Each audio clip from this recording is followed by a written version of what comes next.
It-tlieta ngħatat l-aħħar tislima lil Mary Paċ, il-membru parlamentari nazzjonalista u Deputy Speaker Claudette Buttigieg. Il-funeral sar wara nofsinhar fil-kolleġġjata ta' Marija Bambina fin-Naxxar.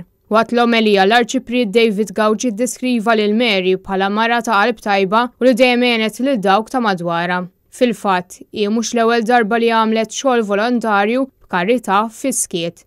Iżda b'mod speċjali kienet mara tal-familja li dejjem rat li kemm żewġa u anke wlieda kellhom l-imħabba kollha li jistħoqilhom.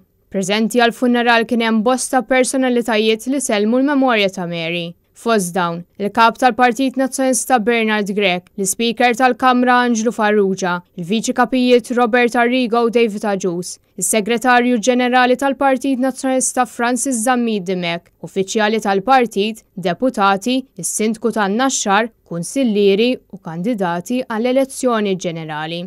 Mary li kienet minn Naxxar mietet fl-età ta' 78 sena, imdawra b'dawk l-aktar eżies għalija. F'post fuq Facebook, Claudette Buttigieg qalet li issa d-batija tomma waslet fit-tmiema u marret għal ħajja aħjar. Sfortunatament, hi kienet ilha għal dawn l-aħħar 6 snin tiġġieled il-battalja kontra l-kanċer. Fil-fatt, dawk preżenti għal funeral kienu mħeġġa biex minflok fjuri jagħtu donazzjonijiet lil Hospice Malta li tant għenuha matul iż-żmien diffiċli li għaddiet minnu.